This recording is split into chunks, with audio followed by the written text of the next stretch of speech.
Welcome to The Flourishing Edge, the podcast where we share weekly tips on making flourishing your competitive edge.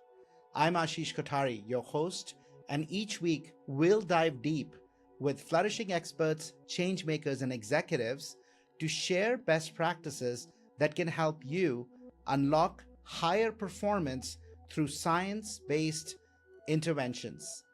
Let's step together into the edge of what's possible and live, work, and lead with more joy, health, love, and meaning.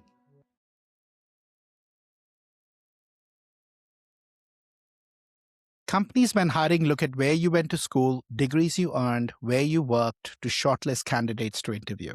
But what if we've been missing the real signal all along? In this episode, I sit down with Gill and Gina, Jeneroux, the founders of AETHEON.ai, to unpack a powerful idea. We don't have a talent problem, we have a translation problem. Across veterans, students, women returning to work, there is no shortage of capability. What's missing is the ability to see it, articulate it, and validate it. We explore how the platform they're building is tackling this head on, why skills are the new currency and most people don't know their own worth, how life experiences from military service to caregiving hold untapped value, and how their platform goes beyond resumes to translate, validate, and activate real skills in action. If we can learn to look at people and the skills that they have differently, we don't just unlock better hiring, we unlock human potential at scale. If you care about the future of work, talent, and helping people flourish, this conversation is for you. Marie and Gina, it is so lovely to have you on our Flourishing Edge podcast and have you tell the AETHEON story to our listeners. Thank you. Thank you This so is much. exciting. Yeah, look, I want to just start with, if there is one idea that you both want our listeners to walk away with, if there's just one thing, right? They listen to this and they're like, yeah, okay, good, I'm busy. What's that one idea? And maybe I'll start, Yeah. Marie, with you. Sure. Thanks.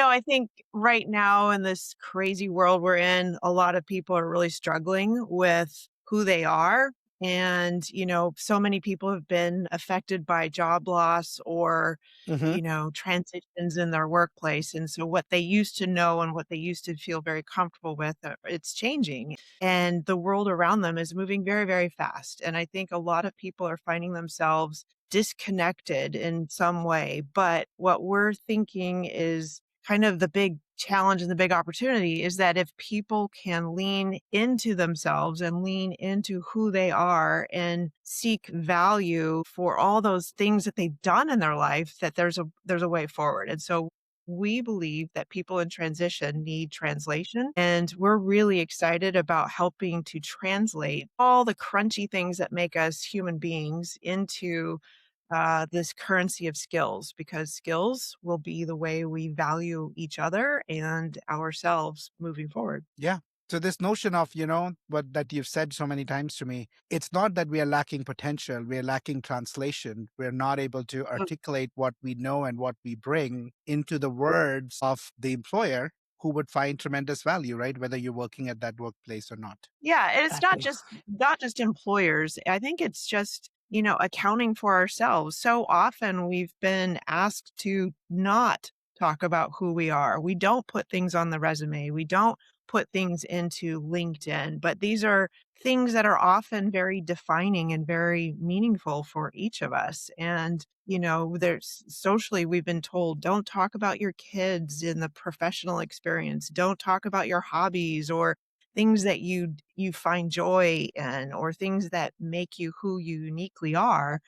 And yet we want people to show up as their whole selves at work, or we want them to bring everything they can. How can you possibly do that if you're extracting and minimizing? I think the more expansive we are, the bigger we think of ourselves and the bigger we think of the world around us, so much more is possible. And so I want to lean into potential and not necessarily past performance. I want to lean into things that get people excited about themselves and have joy in little things they do and celebrate that. Yeah, I love that. Gina, you have another take on it. I want to get your take as well on the main point, the main idea. Thanks, Ashish. I think it's really closely related to Marie's, and that is that skills really are a new currency. to help us understand what we bring to the table, what we're worth, and what we create that represents value.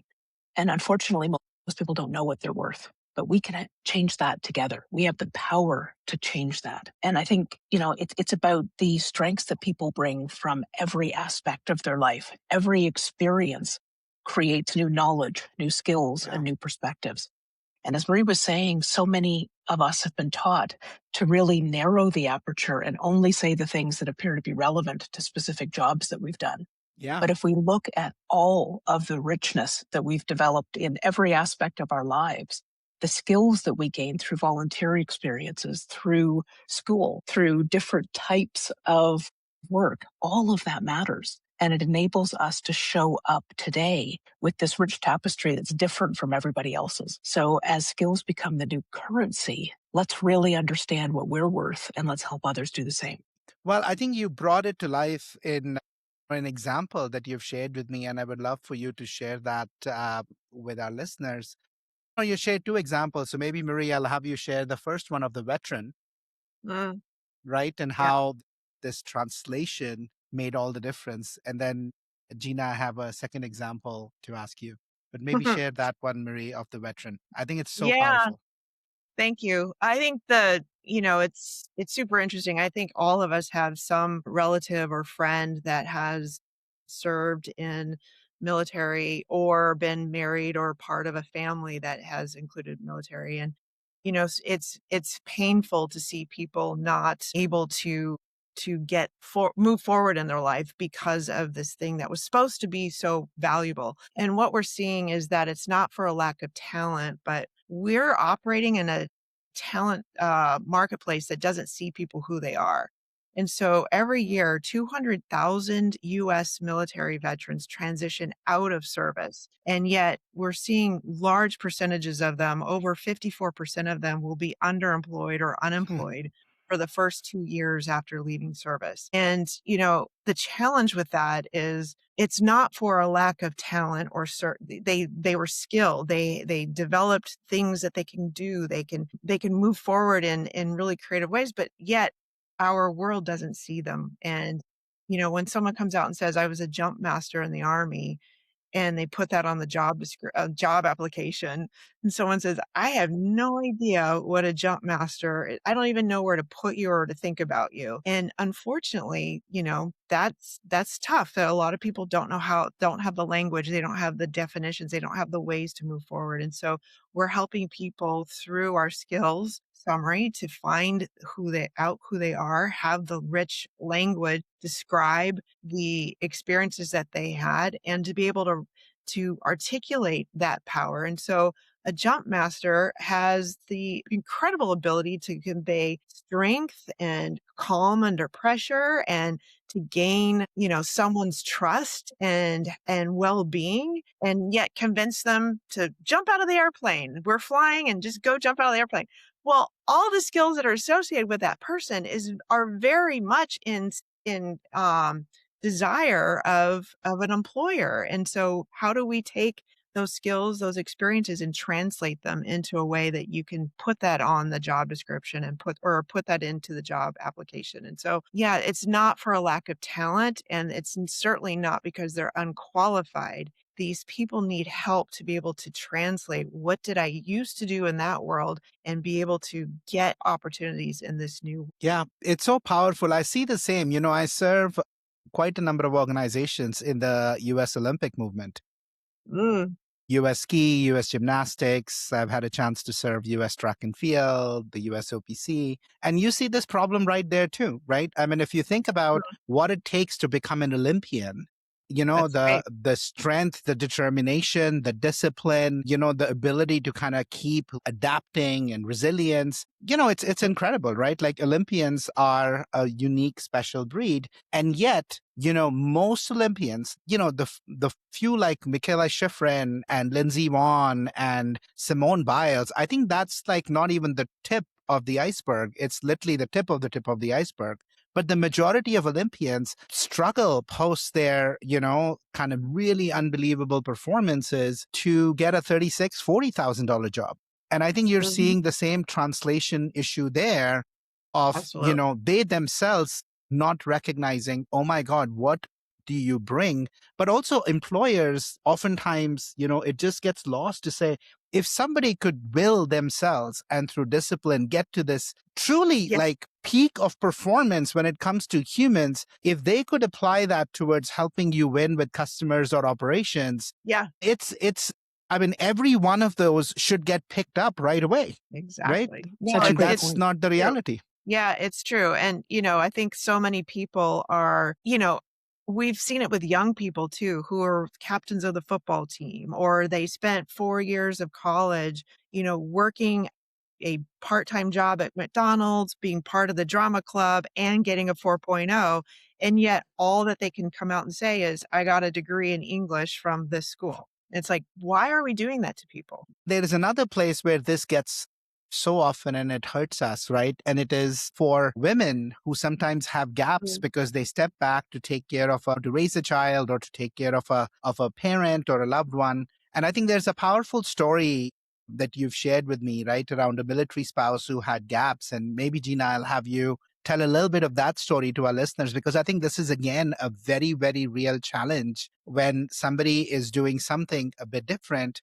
I mean, oftentimes they get questions around explaining, like, what's going on. Thanks so much, Ashish. And it is such an important story. In this case, we had a chance to meet a military spouse who had been moving around the world with her husband. He had been deployed to multiple locations, and she moved with him, raising children, participating on the base, being able to help run volunteer activities and so on to create the right kind of community within the military spaces. And her resume looked like it had a bunch of gaps. It looked fragmented. It looked inconsistent. And I think, you're absolutely right. The situation that we see with military spouses also applies to so many women across so many different types of careers who have taken breaks for childcare, for elder care, for community work. And so as we looked at this lady's resume, we saw so much potential and so much experience that wasn't part of the resume. So when we were able to take her through our process of being able to discover the skills she had from all aspects of her life and her school and her background, what it really showed was how adaptable she was across all the different environments where she'd been thriving, that she was able to rapidly come up to speed and make an impact quickly on anything that she was asked to do, that she was able to build relationships across the community, across, with military personnel and other spouses and members of the community and supporting organizations, and that she showed consistent leadership in all of those different things that she had engaged in and coordinated with the community. So all of these are skills that you want to see in leaders that can make an impact in your organization. But she wasn't equipped to tell that, and it didn't come through in her resume. But once we worked with her, she was able to really celebrate all those strengths and be able to create that line that ran through all of the different experiences that she'd had, and was able to really speak about her strengths versus feeling like she had to apologize for the things that hadn't traditionally shown up. So I think, one of the things that we really focus on as we think about that translation is that what can look like fragmentation is often versatility and adaptability in disguise. And so it gives people an opportunity to feel empowered, to tell their story their way, with the support that we try to offer to help them do that translation and really show where they can make an impact as they're seeking new opportunities. It's Speaking of women, not only are women not as invested in, from a development perspective in workplaces, they often are not as supported, but more often than not, we're seeing women downplay their abilities, even on resumes, on LinkedIn, et cetera.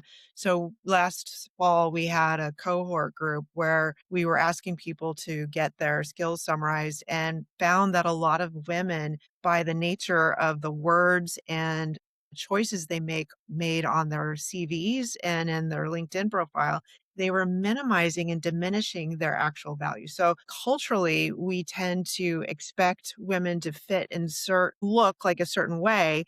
And when they don't show up in that manner, we don't know how to think about them in this talent mm, marketplace. And so women don't use words like I crafted, I created, I innovated, I drove, I led, but we use things that are like I supported, or I was part of a team, or I collaborated. And it doesn't lift up the actual value that we're showing up with. So we are taught to minimize how we show up. We're expected to have a very perfect summary of we are on paper, and yet we're being held back on so many opportunities that should be ours. Yeah, well, I mean, you're talking to something that goes so much deeper, and I'll just connect you right to this concept of masculine and feminine energies, and how fundamentally in our workplace, especially whether you're looking at AI systems who are looking at resumes or people Ye- looking at resumes. Oftentimes, men will describe themselves as I led, I created, I drove. And because of the fundamental, the way women are wired, they connect, they inspire. They're doing exactly the same thing, but they think about the whole system and how different people are working to support them. And so, if I think about what's needed in the world right now, I think a lot more of the second than the first. And yet, when we don't recognize and tell the stories and show our skills and capabilities in a way that actually matches what the other is looking for or screening for, I think what you're highlighting is fundamentally we put ourselves at a disadvantage. Absolutely agree, Ashish. And I think it's not just a matter of using softer language. That softer language translates to lower proficiency. So if you Yeah. think about somebody leading versus somebody supporting, that feels very different in terms of their level of capability. And so, some of these women were finding it really hard to understand why, with all of their years of experience, they weren't getting through the applicant tracking systems in the recruiting process. And they could see everything they had to offer. They knew it, but they couldn't articulate it. So they were hitting a wall and not even getting through to being interviewed. And so when we ran this pilot that Marie spoke of, most of the people in it were either looking for jobs, they'd lost their job, they were trying to get back into the workforce after elder care or child care, or just find their next opportunity. And once they understood what was standing in their way around how they showed up for recruiting, a third of them found jobs within the space of this pilot. And so, Wow.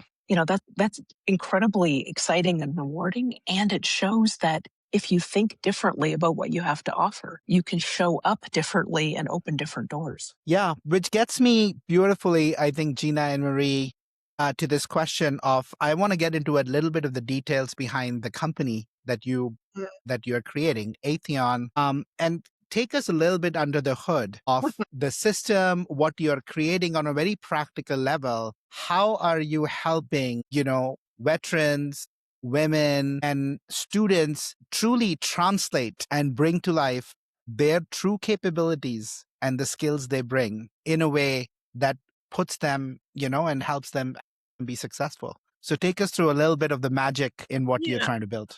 I'll set it up, and then obviously Gina's the expert here. But I think that, we start with a sense of translation through our definition of skills. So the whole world looks very differently at skills. They think of things as skill labels. So Ashish, you have communication skills. You're leading a podcast.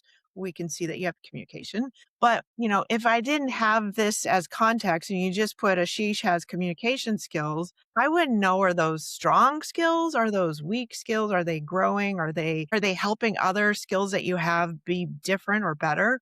And so we look very differently at skills, but also we look at verification of skills. There's a lot of tools and a lot of systems out there that will give you a nice summary, a good list of things for you to put on your resume or put on your LinkedIn, but they in no way validate that you actually have those skills and that you've proven those skills. So those are the two areas that we look at. But we came to this because we see a very, very broken system, that because everyone has this activity of, I want to tell you only what I want you to think you know about me. I'm going to tell a really great story on Yeah. LinkedIn or my resume or my cover story, but there's no way for you as a person who doesn't know me to validate or understand any of that. And I could choose a word to describe myself that is very different from how you think about defining that word. And so we're lost in translation in how we define things. We're lost in translation on who actually has these things. So we feel very passionately that in order for us to fix this very broken talent paradigm, we've got to do it and build it differently and build it better. And that's how we came to this, is we want to right the wrongs that have been created because of this system. Thanks, Marie. And, you know, we focus differently on skills. I think it sort of starts there. So as Marie said, most of the industry focuses in on labels. We wanted Mm-hmm. to go much deeper. We wanted to be able to define how we think about skills, what every skill in our system means. And we also wanted to define what proficiency looks like. What does it look like to be a novice versus a master? And be really particular about what that looked like. And then look at the skills that are similar or adjacent. Mm-hmm. Look at how recent the signals are. Is it something that you gained 25 years ago and haven't used since? Or is it something that you actually gained just last week? There's a difference in that. Really being able to layer on levels of insight and being able to really understand what somebody's skills look like and what their unique profile looks like and how that connects to the skills required to be able to do different types of work. So we're approaching things from two different sides. On the individual level, we're making sure that we're going through their work and school and life Mm-hmm. experiences as shown in their resume and, LinkedIn profile and anything else that they're keen to share, to be able to surface the skills that they have and be really clear about why we think so. What's the rationale behind every single skill, and help them feel the confidence and the clarity to be able to create their own digital skills passport that they can share any way they want to. And with that certainty, we then start to layer in that validation that Marie spoke about. It's not just a matter of pulling out signals from work and life experiences and school experiences. It's about actually having them apply their skills in action. So we've created a number of challenges and opportunities for them to get into situations and figure them out, solve objectives, meet the challenge, demonstrate skills on the fly. And we can be pulling out those signals and be able to show that the skills we think people have based on their experiences, they've actually been able to demonstrate.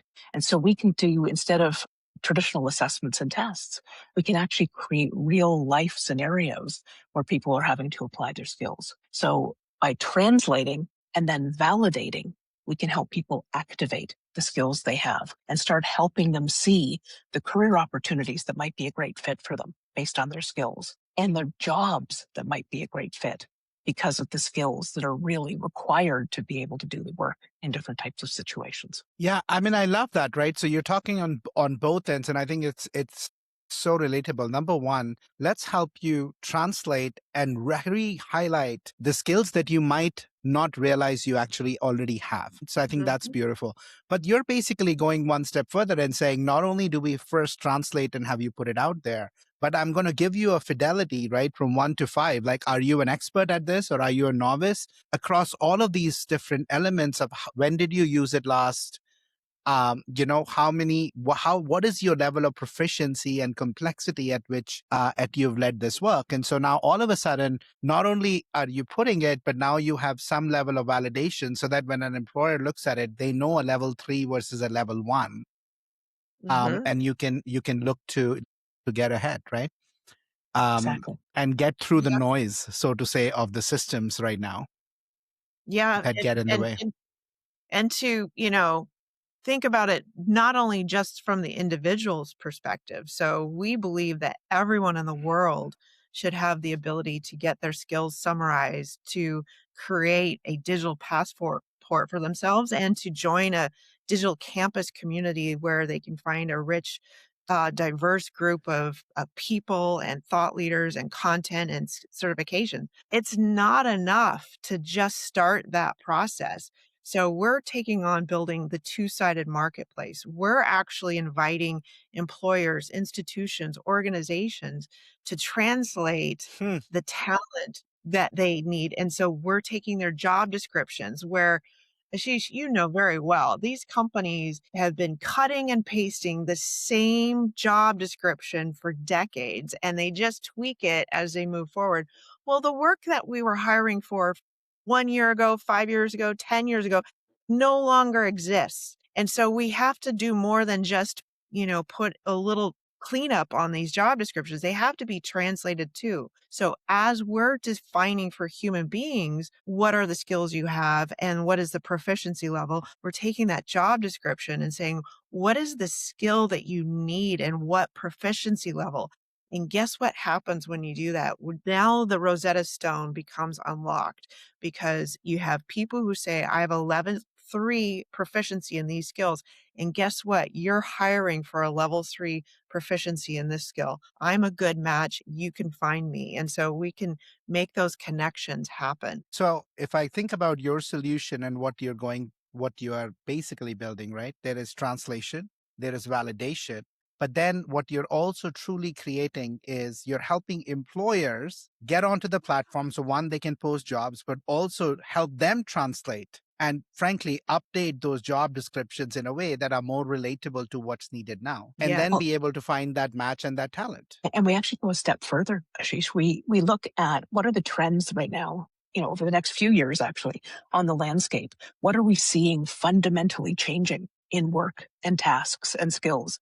And so we're able to apply that lens too. So it's not just taking an old job description that looks backwards and saying, let's apply skills to it. It's saying, what's the context for this work? And based on the strategic priorities of the company, how does that set the stage for how this job needs to show up and the work that needs to happen to be successful? And so if you think about that framing with the skills lens, that's actually equipping employers to move forward towards their own goals as they're hiring new people to work within the organization. Yeah. I think it's fantastic. Look, I want to dig into a little bit around the validation point because I think that was in particular quite powerful. So talk to us a little bit around how you truly, if somebody says, I'm good at communication, I'm good at problem solving, or I'm good at kind of, emotional intelligence, bring it to life a little bit for us around how do you help them actually objectively test and validate that you are at a level 3, you are at a level 2.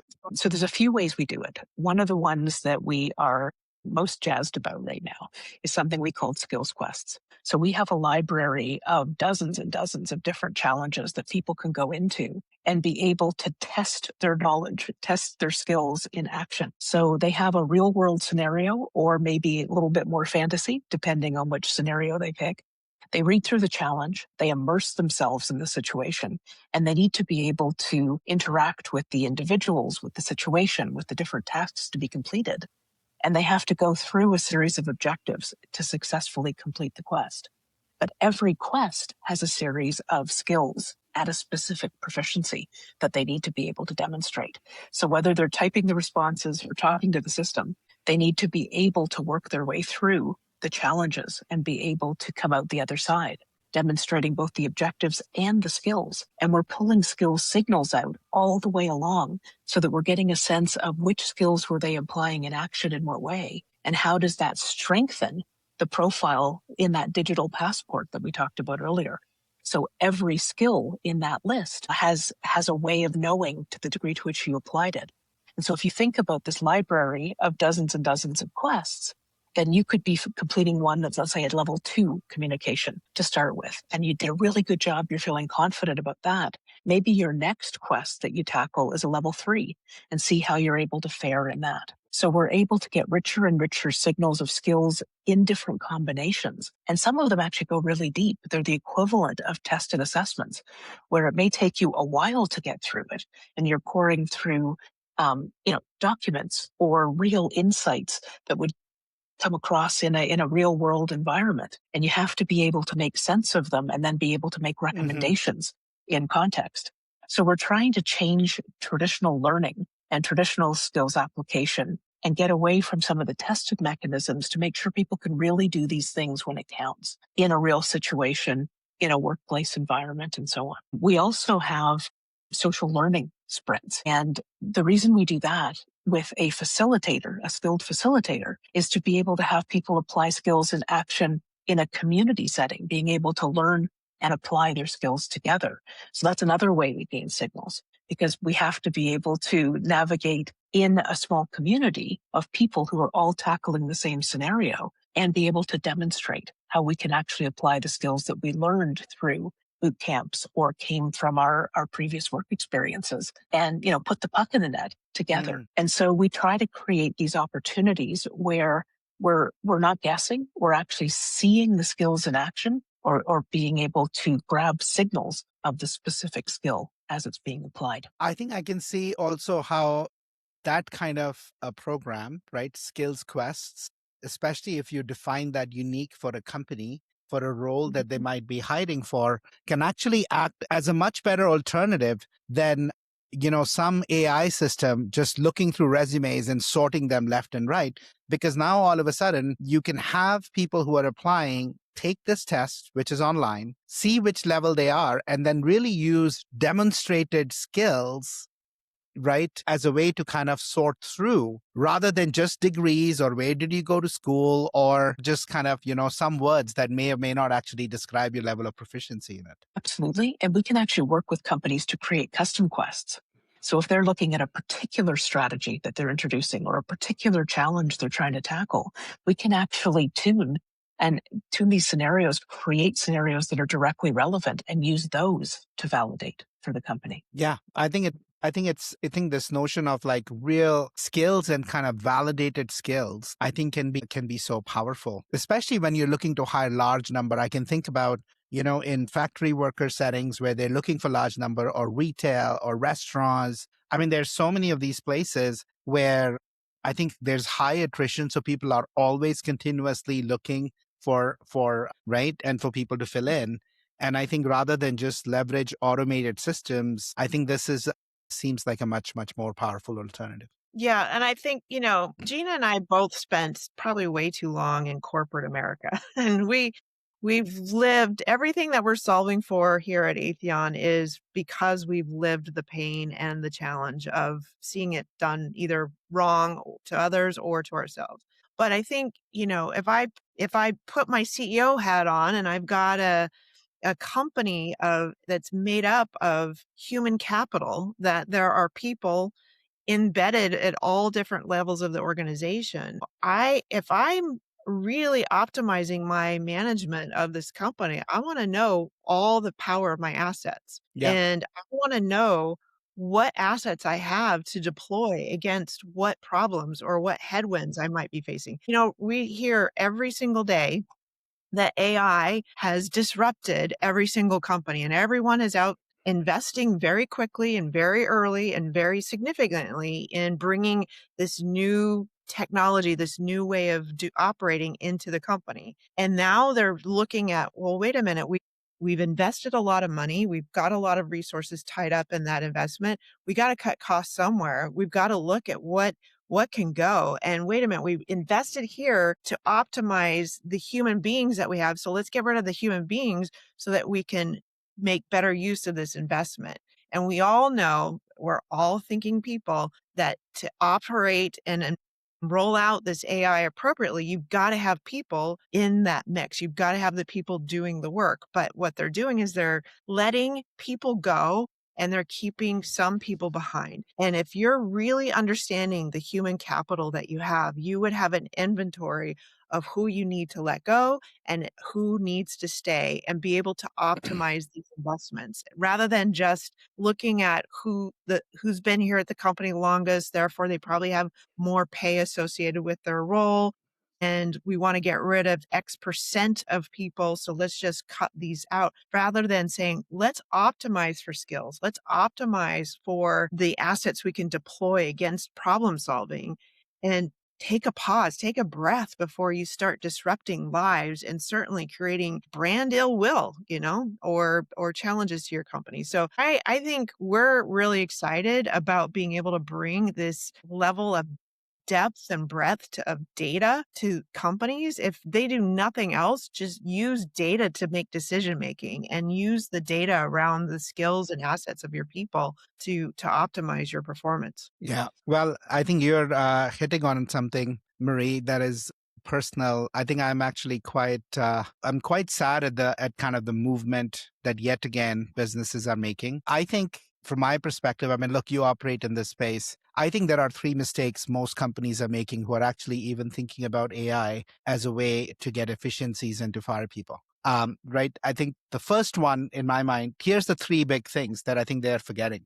I think the first one is When you are doing that, you're basically saying people are a cost to be managed rather than a resource that has, unbelievable potential. Let's assume you take 10% out, 20% out, right? Of course, there are some brave souls like Block who decide to take 40% out. But, most people are like 10%. Facebook has 10%, 15%, right? When you look at that 10% number, for the 90% that are left, Adam Grant validated this, highlighted it. The lag of a layoff is 4+ years. And Yes. all it takes for the 90% is to drop 1% in productivity to more than make up for the 9% that you let go, right?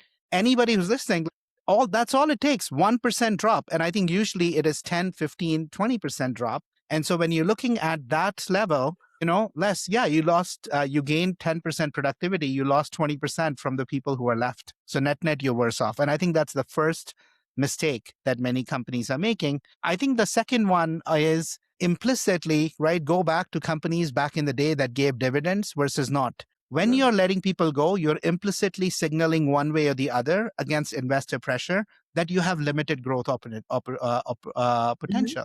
That's right. Otherwise, why would you not repurpose those assets, especially if you could take a skills lens to them to say, here's all the skills that I have. Here's our purpose. Here's what we're going for. Let's actually redeploy this talent in ways that can allow us to actually further our mission, serve more people, because that's why we exist. We exist to serve people. And if we serve them and give value, that's how it comes back to us in profits. So that's the second big thing that most of these companies are forgetting. And I think the third one is, we're seeing this again. It happened with .com. I've seen it happen before that with m-commerce, which is where basically trusting so much and somehow we are forgetting yet again that our data is not clean. Are these technologies, especially if you look at Stanford and many of the researchers, as you start deploying it at the enterprise level on large amounts of data, are starting to fail in terms of giving you the results, right? So the more data you train it on, the more data that you deploy, the output actually starts to get worse. And yet we are kind of buying into this ultimate utopia of where technology and intelligence can do all the skills and everything that they can do better than humans can. It might happen, right, in the next 10, 15, 20 years. I don't debate that more and more there's so many things that technology could do better. But to actually let your most valuable resource walk out of the door for a technology that is still 2.5, 3 years. Yes, it's evolving rapidly. Every day things change. I think it's a big mistake. But to your point, if you're going to do it, at least do it with a data-driven way, looking at who are your most valuable folks who have the skills and how can they repurpose it versus, just cut people. This conversation is brought to you by Happiness Squad, where we help leaders build new mindsets, new habits, and transform their ways of working to truly flourish. If you're ready to unleash the untapped human potential in your organization and operate at your best, come visit us at happiness.squad.com and start your journey today. I think those are such great points, Ashish. And I think part of the question actually comes down to how do you know the value, right? Because as we started the conversation, we talked about how most organizations don't actually have a clear view of the skills their people have or the value of those skills. So if the only reliable measure you have is what they cost, not what they're worth, then that creates this dynamic where if you have invested billions of dollars, for example, in AI, and AI isn't yet giving you the returns you need, and you need to be able to adjust your books to show up the way you want to as a company, the easiest thing to do is to be able to eliminate people because that immediately reduces the expenses. But if you had the means to calculate the value of your human assets and have that be on the balance sheet, then for every person you took off as an expense, you'd have to remove the value that they provide as an asset. And I think that would really change the conversation, to be honest with you, if you were looking in a balanced, objective way at both sides of the equation, and then being able to look at the value that you anticipate AI providing versus the cost. So you're looking at a complete picture. You're making really strategic business decisions. And it's not about the next month or the next quarter. It's about what sets your company up for success to be able to meet your objectives overall, and including the value of your people and what they're able to provide every single day. So I'm curious about this, Gina, from you. I think this is one of the core issues that has plagued this field for so long, that people costs show up in the income statement. They actually don't show up on the balance sheet. And so I'm quite intrigued by this idea of quantifying and putting as people assets on the balance sheet. Talk to me a little bit about how you would go about doing that. Like, how do you actually quantify and put that on the balance sheet? So we've given this a lot of thought. So, the place where we've started is where companies already look at value from HR or talent decisions and programs and so on. So it's looking at the key measures that companies are already recording, but looking at them through a skills lens. So if you think about ROI as the value gained from your skills investment minus the costs of that investment, times 100 divided by your cost of investment, just to sort of level what we're looking at. There's so many elements that can actually shine a light on the value you've gained from investing in skills. So that's everything from the turnover in your talent movement across the organization, the innovation and growth acceleration you're able to have because your talent is skilled and they're able to drive new ways of doing things. It includes measures like productivity and time to productivity. Think about the errors and risks that can be adjusted down because people have skills. It shows up in engagement. It shows up in customer satisfaction. It shows up in your brand reputation. And then you've got elements that are really halo effects around the impact of leader skills on the people around them and how that's able to enhance performance. The way you're able to optimize teams through skills and things like workforce agility and future readiness. So, over these dozen or so metrics, every single one of them can have a very explicit shift that you can see after you invest in skills. And so if you look at every one of those, you're able to see what's your baseline, what's your investment, what's different after you've been able to gain those skills. Then you're actually able to see the true value of skills. Will it be absolutely pure? Of course not, because there's always contributing factors. But you're able to actually focus in on the elements that have improved since you've made that skill investment and start to get really fine. And that is a first step around thinking about human capital value broadly, right? So if you think about skills investment as one chunk of those insights and all the pieces that go into that, and these are things that HR departments already measure. So it's not like you're looking at brand new data. You're just honing in and looking at the baselines in the industry to be able to identify value. And then you can look more broadly at longer term human capital value. And so really starting to think about brain capital, human capital, and what's the value of people within organizations. Yeah, no, I get all that, right? And all the drivers that you highlighted, right, they all show up on the P&L. They don't show up but I'm trying to figure out if you guys have calculated and figured out a way to truly have it show up as an asset on your balance sheet. Because I think that will be a game changer, right? Because if you're able to consider assets as a net source of future cash flow and be able to highlight to say, look, here's where it is. And if you don't invest in it, the asset depreciates, but with investment, it maintains or increases value. Truly figuring out that one more step, Gina and Marie, to take the incremental value, but somehow be able to put a heuristic into, similar to how you have brand value, which is an intangible that can be on a balance sheet, figuring out a way to actually have human capital as a real value, I think can be a game changer. I just don't know how to do that yet. But I think it'll change, because till then people will continue. That's part of the issue. 90% of the world continues to see it as a cost because it does show up in the SG&A line or it shows up in the COGS line. Whereas absolutely, technology investments show up on the balance sheet, which then they depreciate. Physical assets show up on the balance sheet in machinery and others. But I think if we are able to do that, and I think as somebody who's doing so much work in skill development, I think it could be a game changer. Agreed. And I will say that part of my BHAG, my big, hairy, audacious goal, that I say this all the time, before I leave this planet, I will have figured out how to put human capital on the balance sheet. Yeah. I think that's a great BHAG. And I'm happy to be a thought partner for you on it, because I think this is a critical unlock. I think it is right? too. For the 90%, for the 10% who I want to serve, this is not an issue. They want to invest in people because they know it's the right thing to do. But for 90% others, right, even though we show all the benefits in attrition, absenteeism, presenteeism, talent development is a key part of flourishing, costs 12 trillion overall That's right. in Yep. lost value. But till we are able to put it on the balance sheet, I think we'll still keep getting eye rolls, or at best, when the things are good, I'll invest, but when things are not, I won't. I think there's steps, the crawl, walk, run. And so we're Yeah. trying to make it tangible, make it clear, make it repeatable. And then as we get more and more people who are really joining us on this journey, the space that Marie and I are both incredibly passionate about, ultimately getting it into the GAP principles and so on, and get it bought off as something that is really important for Yeah. organizations to be able to report on and expected to report on.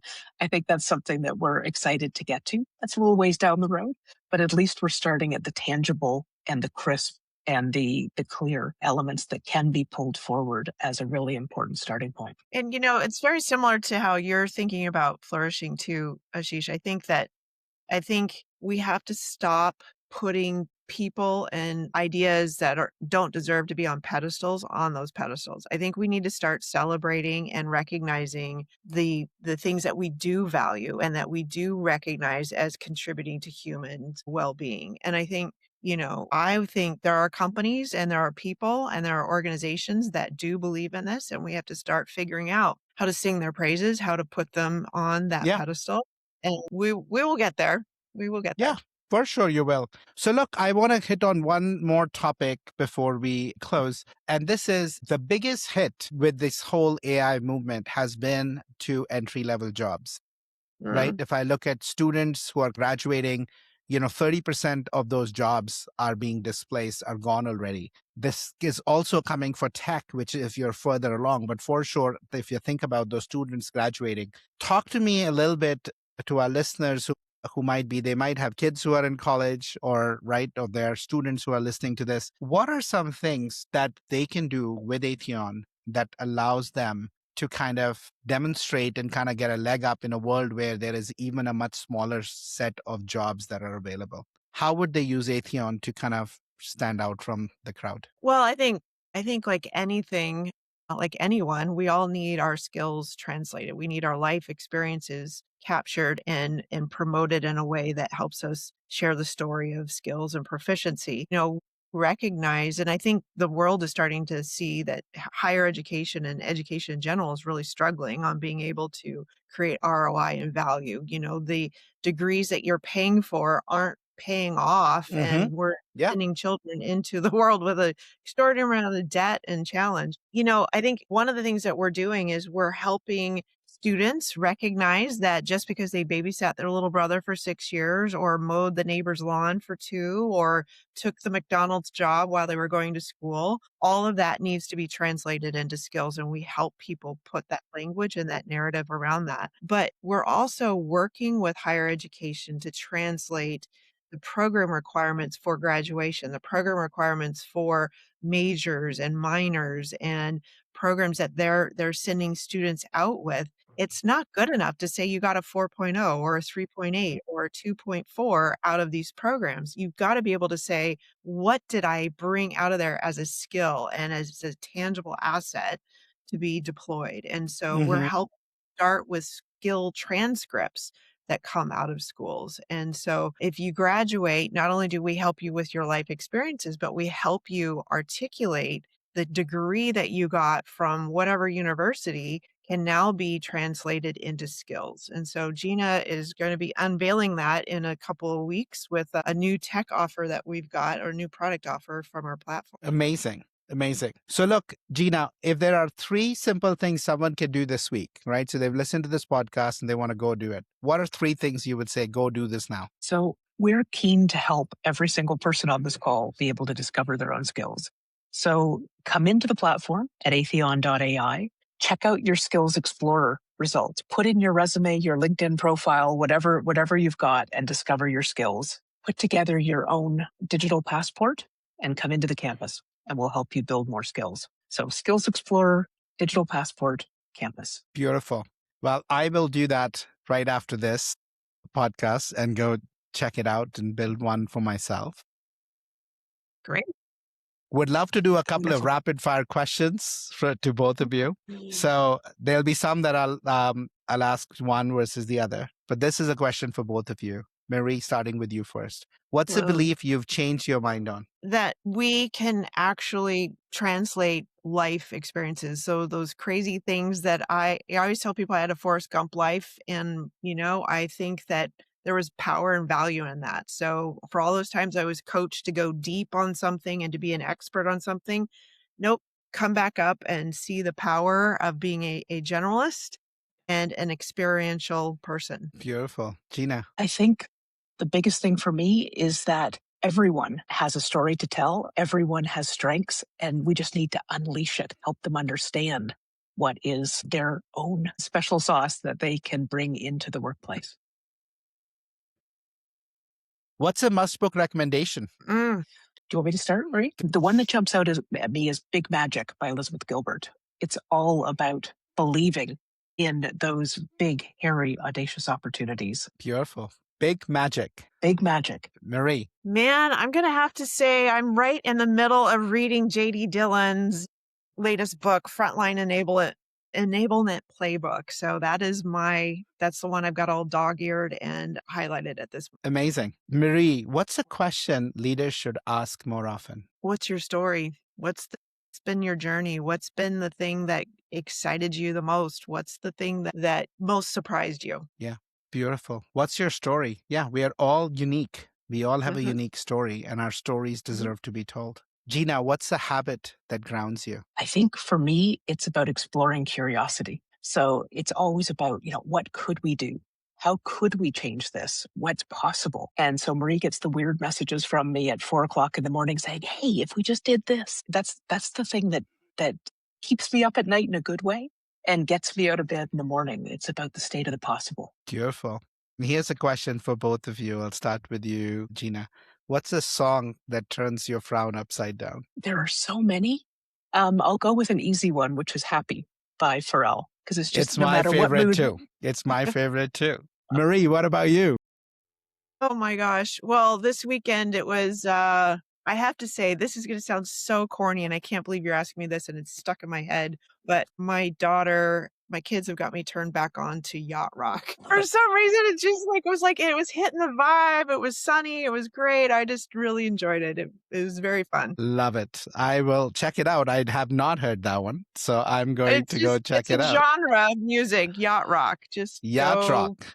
It's fantastic. Yeah. Amazing. Well, listen, thank you to both of you for joining us. Thank you for the powerful work you're doing in helping people translate their experiences into skills, in helping them validate those skills, and then helping cross the bridge by bringing employers on and helping them define job descriptions in a way where they can really find unbelievable talent and really close this gap. I think you highlighted so many of these populations that have so much to offer. Veterans, athletes, men and women who kind of have gaps, students.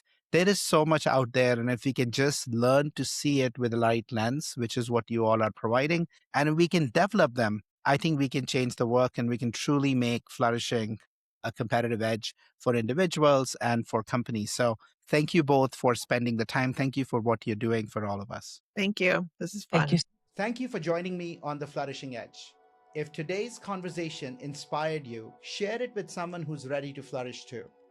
Subscribe, leave a review, and stay connected for more tools to achieve breakthrough performance through flourishing.